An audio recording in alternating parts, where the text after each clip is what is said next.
What up YouTube, Salvador Brigman here, and today we're talking about how to create your own crowdfunding agency. So there are a few things that I want to talk about in relation to setting up your own crowdfunding agency, and that could mean marketing, that could mean PR, that could mean consulting, etc. But basically, you're trying to help people who are looking to raise money on Kickstarter or Indiegogo in some way. And these are some of the things that you should know before you go out there and set up this agency. So the first thing is that if you haven't already recognized, I'm sure you have, there are many different components to crowdfunding. There is the creation of the video, there is the copywriting, the reward tiers, there is marketing the actual campaign, getting backers, etc. There is the fulfillment aspect, and even going further back a bit, there is manufacturing, which also then ties back into the fulfillment aspect and shipping, all that kind of stuff. So there's an entire process here from ideation to actually shipping out those rewards. And also after that, building an online store, using something like Shopify to create an online store, an e-commerce business from this product. So you're going to be likely working on some type of this lifespan of the product. You're not going to be, probably not helping with everything. You're going to be narrowing in on the subject matter in which you are an expert. So the first question is, what are you good at? What do you have experience doing? What are you good at? Is it writing? Is it copywriting? Is it you know how to film really great videos? You can also give me some tips on how to film my videos. Is it you're good at Facebook advertising? Are you good at getting media mentions? Are you good at PR, outreach, that kind of stuff? Are you good at email marketing? How are you going to add value to these project owners? And what is your own expertise? That is the first thing that you have to decide. The second is, once you know what you're good at, you have your skill set, really identifying the part of the process where you're going to enter into this life of the project owner. So if you're looking for someone who does, for example, Facebook ads for your campaign, that person isn't necessarily going to be looking 6 months before the project. Maybe they're looking a month before. Maybe they're looking 2 weeks before. Maybe they approach you when they see their campaign is not raising the money that they thought, and they are approaching you in the middle of the campaign. So you have to sort of write down and identify where people are going to be approaching you as a part of this process and when you are going to be approaching people with your services. In addition, I think it's really important to nowadays be setting realistic expectations in terms of the value that you can bring these project creators.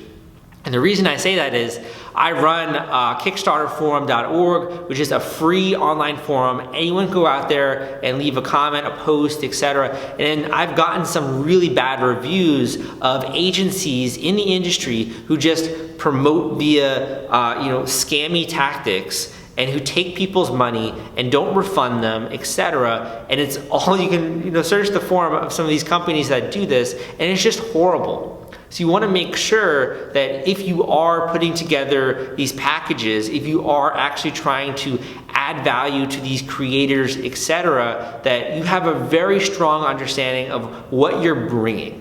So if you're maybe guaranteeing people that you're going to be charging them on a percentage basis, or there's a small fee and then percentage basis, or you have to give people an idea of what they can expect and make sure that this is very clearly laid out in a contract that they can sign on to. As something that very just clearly shows them not only what to expect, but also the hard things that you're bringing to the project, like your deliverables, if you will. So that's another component of putting together the agency. So once you have the talent, once you've identified where it is you're going to be inserting yourself in the process, once you have the expectations, what you're going to be charging, the contracts, all of that kind of stuff, I think there's a lot to be said for beginning to get to know some of the people in the crowdfunding industry in terms of other marketing agencies, in terms of influencers like myself, people who are bloggers, YouTubers, podcasters. There are a lot of people out there and sort of making an introduction and asking them how you can add value to what it is they're doing. That's going to go a long way, because I'm one person. Well, I mean, I have people who help me out, but we're a small company. and I can only look at so many companies, I can only look at so many service providers. Definitely the ones that I've helped over the years are the ones who took a little bit of time to get to know me, and who I at least have an understanding of what it is they do and who they are, what values they have. So great example, they didn't even pay for this. Fulfill Right is a company I've been working with for a while, and they do work on like order fulfillment, that kind of stuff. And I've just known them for so long. I know their values, I know their team, etc. It allows me to feel much more comfortable about either recommending them or writing about them, etc. And usually, I mean, this is a free one, but they're usually sponsored posts, or if it's on my podcast, it's sponsored, etc.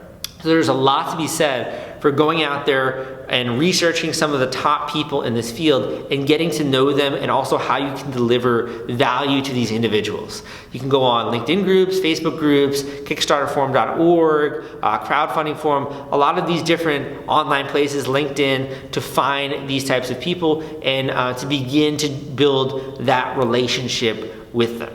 Finally, the final part of building a crowdfunding agency, and I know this is very surface level, there's only so much I can do with a 10-minute video here, but I would say the final thing that goes into creating an agency is really having a very strong system that sort of minimizes spillover. So what do I mean by that? I mean having a system where once someone goes through your services, making sure that you ask for testimonials, making sure that you ask whether or not they would recommend you to a friend, and capturing that so you can use that to persuade future customers to sign on with your agency. Or in terms of spillover, now that you've serviced someone, now that you've helped them with their business, you can add them to an email list. You can still continue to cultivate a relationship, because as we know, there are a lot of projects and a lot of companies out there that do crowdfunding multiple times.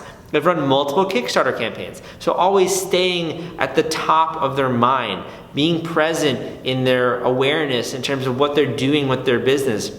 So minimizing spillover in that you're using all of the assets available to you in this process to build up your social media agency. Another example here, a really great example, is if you're doing something like Facebook ads and you're using the email leads that you generated for a company, you can still use those leads again. You know, you can use them again and advertise, create a lookalike audience based off of those leads. So making sure you're keeping in mind all of the assets that you have at your disposal. If you're doing media outreach and you cultivate a good relationship with a journalist, you can use that relationship again. You know, if you created a good story for the publication, you delivered value to that journalist, you can then approach them the next time when you have another project. So being aware of what you're doing with your agency and creating systems to really minimize spillover is going to make success happen a lot faster for you than some of the other agencies out there. And finally, last thing I'll say here, one of the things about doing online business you quickly understand is that when someone writes something about you on a message board, it's kind of written in ink. You want to minimize anger with your customers. You want to minimize the reason that someone would go out there and write an angry post or even make an angry YouTube video about your company. So customer service is very difficult. It's really hard. It's not only emotionally taxing, but it's hard to just understand people and deal with people who maybe are angry or maybe are frustrated. It doesn't even have to be directed at you. It could just be frustrated with some other area of their life or their campaign. But dealing with these people, having very strong customer service is going to make a huge difference in the success for your own crowdfunding agency. Again, my name is Salvador Brigman. If you have any questions, feel free to leave a comment down below. Also, give me a thumbs up if you liked this video. In addition, if you want me to go longer than 10 minutes, you want me to go into even more in-depth ways you can get customers, ways you can get clients, ways that you can actually build up a successful social media agency or a crowdfunding agency, I would love to talk about that topic more. So let me know in the comments down below. And finally, be sure to hit that subscribe button. I think nowadays you also have to hit that bell so you'll be notified officially when I come out with new videos. You'll get an email directly to your inbox notifying you of all these different topics I have. And as a social media agency, as a crowdfunding agency, you need to be on the cutting edge when it comes to fundraising techniques. So as I discover more techniques, as I share what's working from my own audience, you can use that to inform your own marketing and get smarter at this entire process. Again, my name is Sal, and I'll see you next time.